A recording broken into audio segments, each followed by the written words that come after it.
Wallaggaa aanaa Saasiggaa keessatti murni nama nyaataan bilisiginnaa hawaasa nagaa irratti ajjeecha sukkanneessaa raawwachuun dhaga'ame. Gabaasa qindaa'eef Jaalamansiis Kaayyoo. Godina Boonoo Beddellee keessatti filannoo murna bilisiginnaa bara 2026 fuulduratti dhufu jedhuun walqabatee waraanni sirna nam-tokkee fi caasaaleen bulchiinsa naannoo murnichaa waliin ta'uun namoota hedduu hidhuu fi dararuu irratti bobba'uu jiraattonni naannichaa himan. Akka odeeffannoon jiraattota irraa argame aanaalee muraasa keessatti tarkaanfiin kun hammaachaa jira. Aanaalee gabaasni irraa nu qaqqabe aanaa Beddellee, aanaa Daaboowwannaa, aanaa Cooraa, aanaa Cawwaaqaa fi aanaa Boorachaa keessatti namoonni PP mormanii yaada isaanii ibsan akkasumas dargaggoonni walabaa ta'anii socho'an maqaa filannoo gufachiisu jedhuun qabamanii mana hidhaatti guuramaa jiru jechuun ibsan. Namni jiraata aanaa Qeexoo tokko halkan keessaa namoota manaa baasanii hidhuu maatiin bakka isaanii hin beekan sodaa fi yaaddoon uummataa haalaan uumameera jedhee ibsa. Gabaasni biraan immoo akka mul'isutti namoonni tokko tokko yeroo qabaman reebicha cimaa fi dorsisni akka isaan irratti raawwatamu himameera. Keessumaa dargaggoonni hojii mootummaa hin deeggarre shakkamanii qorannoon malee hidhamuu isaanii jiraattonni ni ibsu. Aanaa mana Siboo keessatti ergamtoonni faashistii bilisiginnaa hawaasa saamuu ammeessan.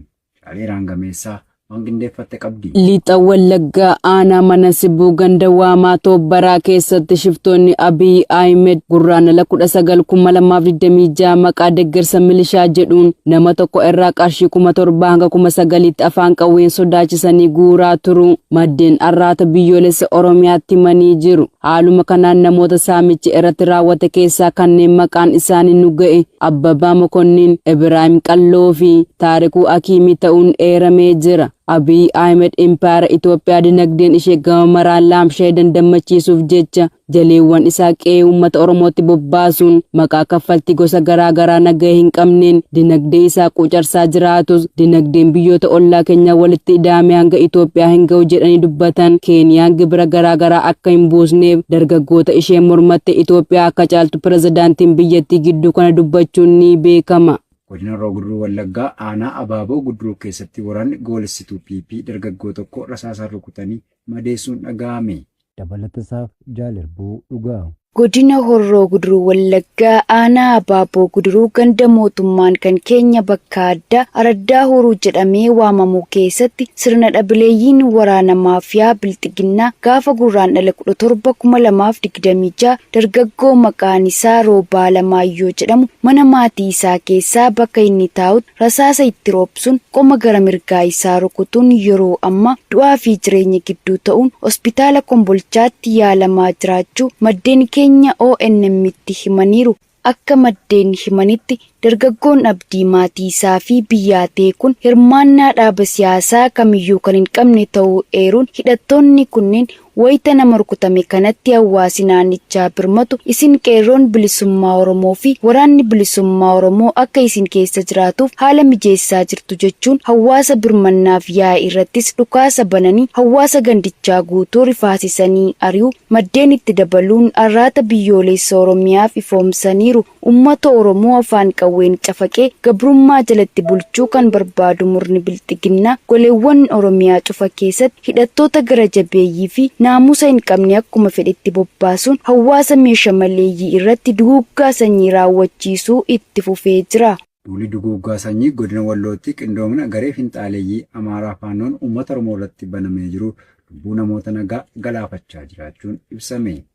Gabaasa kanaaf Jaalbooree Addunyaa. Godina Walloo keessatti gareen hidhattoota finxaaleeyyii Amaaraa uummata Oromoo irratti weerara banuun lubbuu namoota nagaa galaafachaa jiraachuu jiraattonni naannichaa fi maddoonni odeeffannoo garaagaraa himan. Akka jiraattonni jiranitti weerarri kun yeroo seensa mana Raamadaanaa irraa eegalee jabaachuun ibsamee jira. Jiraattonni akka jiranitti waggaa waggaan yeroo ayyaanaa fi waqtii amantii keessatti aleellaan irratti raawwatamuu akka dabalu himu. Jiraataan maqaan isaa ifatti hin ibsamne akka jedhutti yeroo tsooma jalqabnu nagaan akka dabarsinu hawwina garuu bara kanas aleellaan nutti baname namoonni nagaan ajjeefamanii jiru kaan madaanii yaalamaa jiru jedha. Jiraataan biraan tokkos aleellaan kun naannoo baadiyyaa keessatti halkanii fi guyyaa keessa gaggeeffamaa jiraachuun manneen jireenyaa gubamuu beenyi saamamuu fi namoonni qe'ee isaaniirraa baqachaa jiraachuu dubbatu. Roorroo fi gidiraa uummata Oromoo irra ga'aa jiruuf gama murna bilchiginnaan qaamni birmataa fi jirus akka hin jirre himuun akka waligalaatti namni haala ammaataa keessa jiraachuu himatu.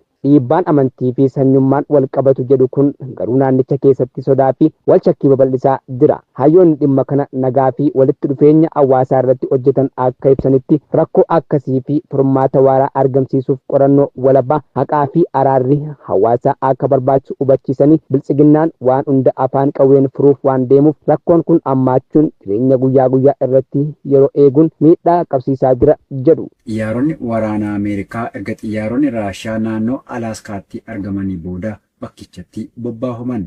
Shaasabaafan waggaarii dabalata qaba. Humnoonni Ameerikaa kamisa darbee xiyyaaronni waraanaa Raashiyaa hedduun naannoo Alaaskaatti erga argamanii booda xiyyaarota waraanaa furguggisan jedha ibsi seeraa ajaja ittisaa Aerospace Ameerikaa kaabaarraa bahe. Nooraad akka jedhetti xiyyaaronni boombii Raashiyaa Tu-95 xiyyaaronni waraanaa Su-35 fi xiyyaarri hordoffii A-50 zoonii adda baasuu ittisa qilleensaa Alaaskaa seenaniiru. Deebii kanaaf Nooraad xiyyaarota waraanaa F-16 fi F-35 taankeroota boba'aa itti guutan keesii 135 waliin bobbaasuun xiyyaaronni Raashiyaa hanga naannoo sanaa ba'anitti golganiiru. Ajajni kun xiyyaaronni kunneen naannoo qilleensaa abbaa biyyummaa Ameerikaa yookaan Kanaadaa akka hin seenne ibsuun sochiin kun akka idileettii fi balaa akka hin taanetti ibseera. Waggoota lamaan darban keessa naannichatti irra deddeebiin kan mudate yoo ta'u, kanaan dura xiyyaarota Raashiyaa Tu-95 fi Su-35 kan hirmaachise akkasumas hojii boombii waliin Raashiyaa fi Chaayinaa dabalateeti.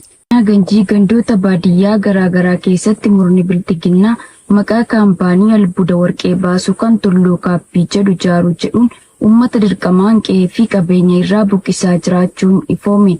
Jaaljiksaa sirnaa waan qindeeffate qaba.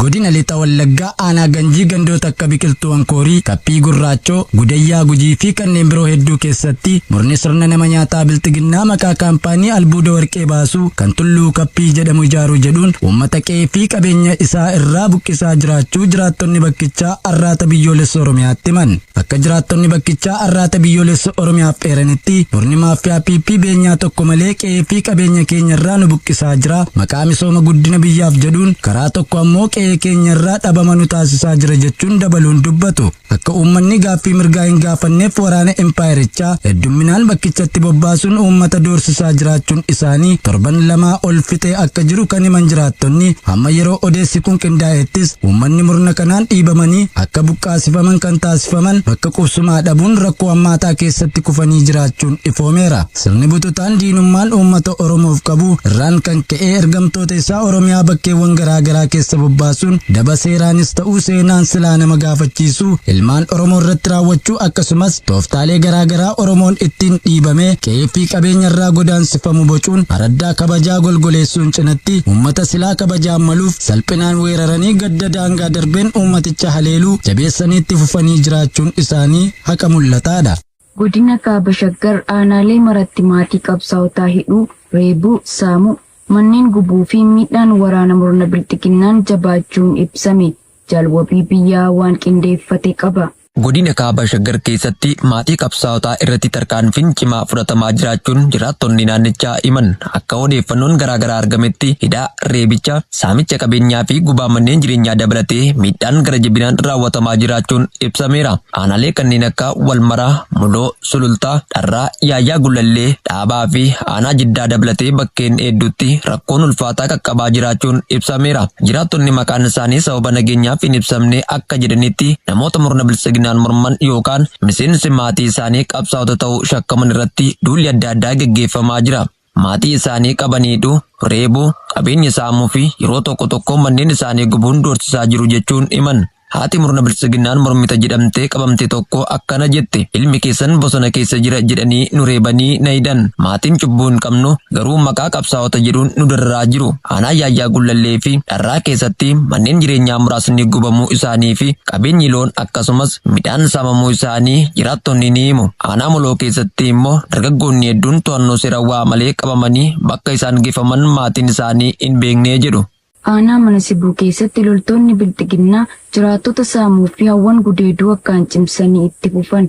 Jaalkennaa sabaa dabalata qaba. Godina lixa Wallaggaa aanaa mana Sibuu keessatti gurraandhala 17/2026 milishoonni biltsiginnaa hawaasa aanichaa bakkeewwan adda addaa irraa gabaa daldalachuuf magaalaa Mandii dhaqan daandii irratti eeggachuun saamicha gosa garaa garaa irratti raawwachaa kan turan ta'uu maddeen arraata biyyoolessa Oromiyaatti himanii jiru.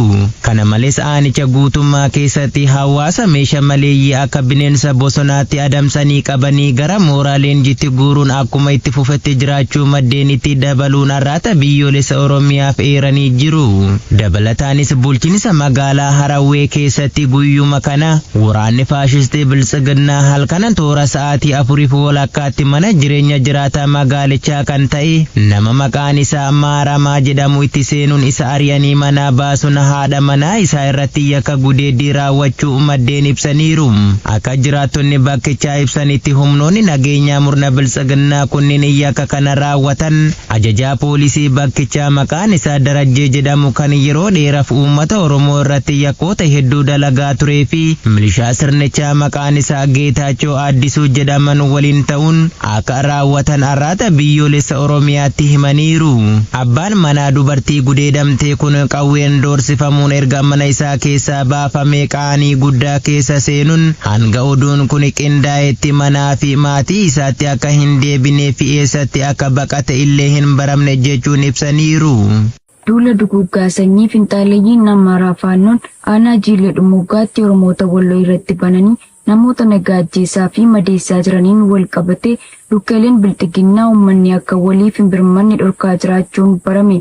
Jaalfalmataa lammii waan qindeeffate qaba. Duula eenyummaa Oromoota Walloo dhabamsiisuuf waqtii sooma Ramadaanaa kanaan finxaaleeyyiin Amaaraa faannoon mataa bilxiginnaa Koloneel Abiyyi Ahimadiin tumsamaniin godina Walloo aanaa Jiillee Dhumuggaatti guraandhala 19/2026 ganamarraa eegaluun bakka Mararee jedhamutti hanga galgala toora sa'aatii 2tti hawaasa nagaa irratti banamaa tureen gabaasa jiraattota bakkichaa irraa arganneen namni tokko du'ee 8 ol kan ta'an madaa'uu fi madoon isaanii illee ta'utu dubbatama.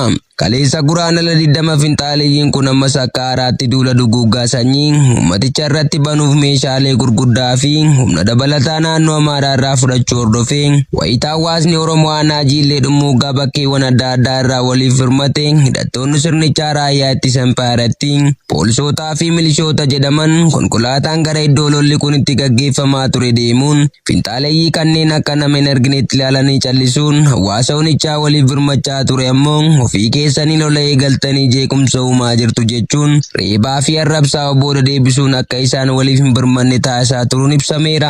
Jiraataan aanaa Jiillee Dhumuggaa birmannaaf osoo deemuu loltoota faashistii Abiyyi Ahimadiin doorsifamee waa'ellan isaa waliin booda deebifame tokko akka himutti humni badiin faannoo kun guyyaa dheengaddaa ofii isaanii riphanii daa'ima loon tiksaa ture mataa tikaatti ajjeesanii bakkeetti gatuun ergasanii uummanni waliif birmatee dhukaasni walitti seene namoonni 8 ol nurraa madaa'anii hidhattoonni murna biltsiginnaa kun garuu akka finxaaleeyyiin kun riphanii ajjeechaa fi miidhaa raawwatan osoo beekanii nuyin isintu lola kaasee jeequmsa uume jechuun isaanii gochi duguuggaa sanyii kun quba qabeenya qabdee garsame isaaniin hoogganamuun akka raawwatame shakkii tokko malee kan mul'isudha jechuun ibsa. Itti dabaluunis nutu akka waliif hin birmanne taasifamee gara qe'eetti deebifame malee finxaaleeyyiin Amaaraa faannoon kun ammayyuu gara daangaa meeshaa fi walii isaanii guuraa jiran caasaaleen biltsiginnaa immoon finxaaleeyyii Amaaraa faannoo kana waliin ta'uun cinaattis ifaan ifatti ba'anii akka waliif hin birmanne jechuun nu akeekkachiisanii nus ari'aniiru. Kana booda duulli kun banamus akkaataa waliif birmannuun hin jiru diina ofirraa loluun keenyaa fi reeffaa fi madoo keenya iyyuu lafaa kaafachuun akka amma deemaa jiru kanaan ulfaataadha jechuun yaaddoo qaban miira gaddaan dubbataniiru. Nyaata addunyaa Somaaliyaatti rakkoon beelaa hammaataan dhufuuf qarqara irraa akka jiru akeekkachiise. Dabalata isaaf jaal yaadannoo Oromiyaa. Somaaliyaan rakkoo beelaa saffisaan hammaataa dhufe kan maallaqa hatattamaa malee gara beelaatti guddachuu danda'u ishee mudateera jechuun sagantaan nyaataa addunyaa World Food Program jimaataa akeekkachiiseera.